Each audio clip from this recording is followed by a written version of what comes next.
नमस्कार मु गीतांजलि नायक यूजीएचएस आड़मुंडा मालकानगिरी सह शिक्षयित्री।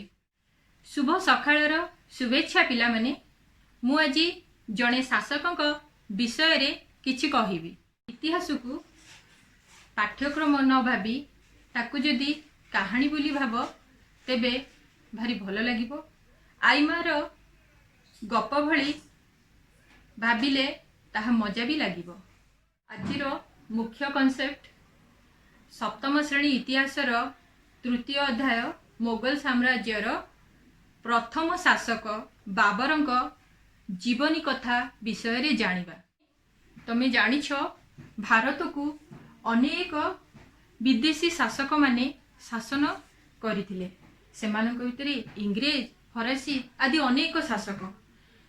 से शासक तांकर निज स्वार्थ पाई भारत को लुंठन करिबारे लगी निज देशर साम्राज्य विस्तार करिबा पाई चाहिथिले। किंतु मोगल शासक माने भारत को निजर जन्मभूमि भाबी भारत रे अनेक गुड़िए जेपरिकी कला साहित्य स्थापत्यर विकास घटाइथिले। पिला माने जानिछ प्रधानमंत्री स्वाधीनता दिवस दिन जोंटी उद्बोधन दियंती सेही स्थान लाल किला आमर ताजमहल एवं अनेक सौध मोगल साम्राज्यर अमर कीर्ति। एही मोगल साम्राज्यर मूलदुआ पकाइथिले बाबर। एपरी भी कुहा जाए बाबर हेउछंती मोगल साम्राज्यर प्रतिष्ठाता। पिला माने एबे आमे बाबरंक जीवनी गाथा विषय रे जानिबा। बाबरंक पूरा नाम जाहिरुद्दीन मोहम्मद बाबर। तांकर जन्म 14 फेब्रुआरी 1483 ख्रीष्टाब्द रे होइथिला तुर्किस्तान रो फरगना रे। पितांक नाम उमर शेख मिर्जा, मातांक नाम कुतुब निगार खान। बाबरंकर पिता तुर्किस्तान रो फरगना रो राजा थिले। पितांकर मृत्यु पर बाबर फरगना हराइथिले। से काहींकि ना सेतेबेळ तांको बयस मात्र 12 वर्ष होइथिला। परे से 1504 ख्रीष्टाब्द रे काबुल ओ कांदाहार जय करी फरगना पाइथिले। काबुल रे बाबर शासन करुथिला बेले से समय रे भारत रे शासन करुथिले इब्राहिम लोदी। इब्राहिम लोदी जड़े स्वेच्छाचारी शासक थिले।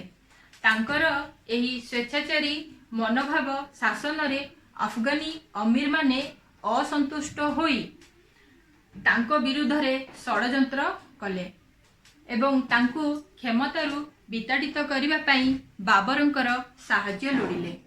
बाबर मध्य भारत को आक्रमण करिवार चेष्टा चलाइथिले। अफगानी मानकर अनुरोध रक्षा करी से भारत को आक्रमण कले।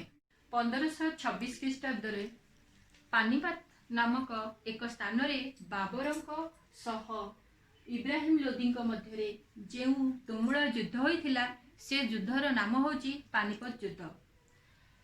एहाकू प्रथम पानीपत युद्ध बोली कुहा जाए काहेकि ना ए पानीपत स्थान रे आउ दुईटी युद्ध होइथिला।